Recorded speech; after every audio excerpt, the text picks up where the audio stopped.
10-12 दिवसापूर्वी एक व्हिडिओ बनवला होता टोमॅटोवरती.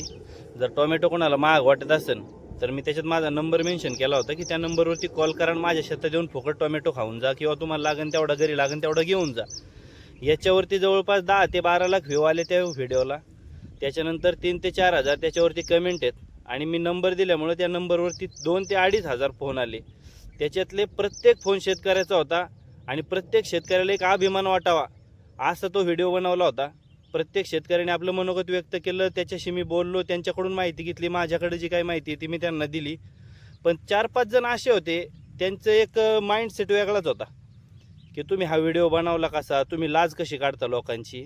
पण समाधान ह्या गोष्टीचं आहे की 2 ते 2.5 हजार लोकांना फोन आल्यानंतर 4 ते 5च लोक अशी होती. आणि तीच त्या कमेंट सेक्शनमध्ये पण होती की ज्यांनी त्यांच्या बुद्धीची पातळी दाखवली. चांगल्या चांगल्या कमेंट केल्या त्यांनी, तुम्ही वाचू शकता त्याच्यावरती जाऊन त्यांच्या कमेंट कशा आहेत. मी तुम्हाला याच्यावर पण दाखवतोय, त्या पण वाचा. ज्याच्या त्याच्या बुद्धीची पातळी असती. ही लोक जोपर्यंत शेतकऱ्यांच्या कळपात आहेत ना तोपर्यंत शेतकऱ्याला सुधरून देणार नाहीत. त्याच्यामुळे अशी लोक अलगद ह्या कळपातून बाहेर काढावं लागतील, त्याच टायमाला शेतकऱ्याचा विकास होईल.